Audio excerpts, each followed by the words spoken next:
Boss మనం పెంచుకున్న తోట, మనం కట్టుకున్న కోట, మనం ఎక్కున్న బాట, అది మెగాస్టార్ అంటే. ఆయనే మన పోర్టు, ఆయనే మన ఫోర్టు. చాలామందికి హృదయం లబ్డబ్ అంటుంది, మనకు మాత్రమే తెలుసు మెగాస్టార్ మెగాస్టార్ అంటుంది. చాలా మందికి బ్లడ్ గ్రూప్స్ ఏబిఓ ఉంటుంది, మనందరి blood group M mega. Thank you boss, మీరంటే మాకు ఎందుకంటే ఇష్టం అంటే, మేము రకరకాల ఊళ్ళో ఉన్నప్పుడు మేము చాలా పీపుల్. ఇండస్ట్రీకి రావాలంటే బ్యాక్గ్రౌండ్ కావాలంటారు, కానీ మాకు స్కూల్ గ్రౌండే లేదు.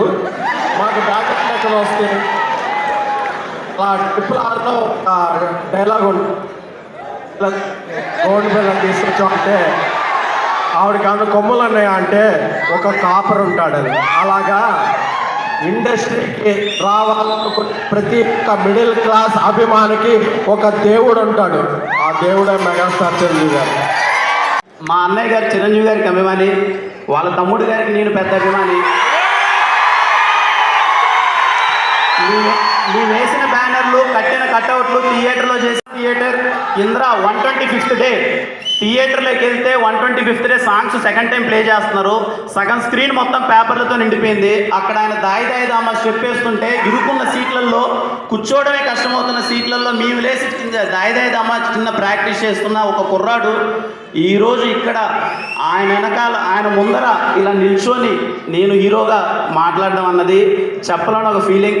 ఇలాంటి టైంలోనే అనిపిస్తుంది సార్, చిరంజీవి గారు అన్నది పేరు కాదు, అదొక ఎమోషన్. ఇదిగో మీరు అక్కడెక్కడో ఒక ఎవరెస్ట్ వేసి కొండపైన వేసి కూర్చొని మాలాంటి వాళ్ళందరికీ రండ్రా, పరిగెత్తండి, అలసిపోవద్దండి, రండి, నడవండి నడవండి నడవండి, మీరు కూడా అచీవ్ చేయగలరు అని ధైర్యం చూపించినందుకు thank you so much sir. ఇలాంటి టైంలోనే మనకు అనిపిస్తుంది మన్నమ్ము చిరంజీవి గారే కదా అన్న ఫీలింగ్ అనిపిస్తుంది. Thank you so much sir. నాకు తెలిసి ప్రతి ఒక్క కుర్రాడు ఏదో టైంలో ఎక్కడో చోట వాళ్ళ ఫ్రెండ్స్తో గొడవ పడుతూనే, వాళ్ళ అమ్మగారితోనో, వాళ్ళ ఇంట్లోనో, టీచర్స్తోనో ఎక్కడో చోట మేము చిరంజీవే కదా అన్న ఫీలింగ్ చాలామంది కుర్రోళ్ళు ఫీల్ అయింటారు. Thanks for inspiring us sir. Thank you so much. జై జై చిరంజీవి. మా ప్రొడ్యూసర్స్ గారి గురించి చెప్పాలి సార్. సాయిరాజ్ గారు, ఎస్కేన్ గారు, thank you so much sir. From the day one till now నాకు కిక్ వచ్చింది సార్ మీతో సినిమా చేస్తుంటే. Thank you.